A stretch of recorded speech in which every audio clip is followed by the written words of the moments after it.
Dans un petit village niché au cœur de la savane africaine, les ombres dansaient au clair de lune. Les anciens racontaient que ces ombres étaient les âmes tourmentées des sorciers déchus, condamnés à errer pour l'éternité. Memdam, un jeune guérisseur, avait toujours été fasciné par ces récits. Il rêvait de maîtriser les forces occultes, d'apaiser les esprits et de guérir les malades. Mais la sorcellerie était un art dangereux, réservé aux initiés pour un jour. Alors que le soleil se couchait, Memdam rencontra une vieille femme au regard perçant.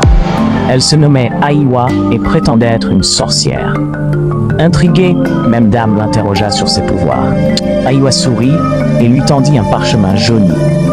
Signe ce pacte, jeune homme, et tu auras le pouvoir de guérir, de voler dans les cieux et de lire les pensées des hommes, murmura-t-elle. Memdam hésita. Le parchemin était écrit en une langue ancienne, incompréhensible. Mais la tentation était trop forte. Il trempa la pointe de sa plume dans le sang d'une chauve-souris et apposa sa signature. Dès lors, sa vie bascula.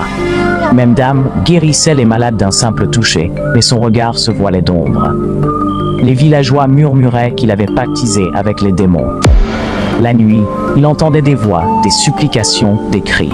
Un soir, Aiwa lui rendit visite. Ses yeux brillaient d'une lueur malsaine. Ton âme est à moi, Memdam. En échange de tes pouvoirs, tu devras me servir jusqu'à la fin des temps. Memdam comprit alors le prix de son pacte. Il était lié aux ombres, condamné à errer entre deux mondes. La terreur s'empara de lui.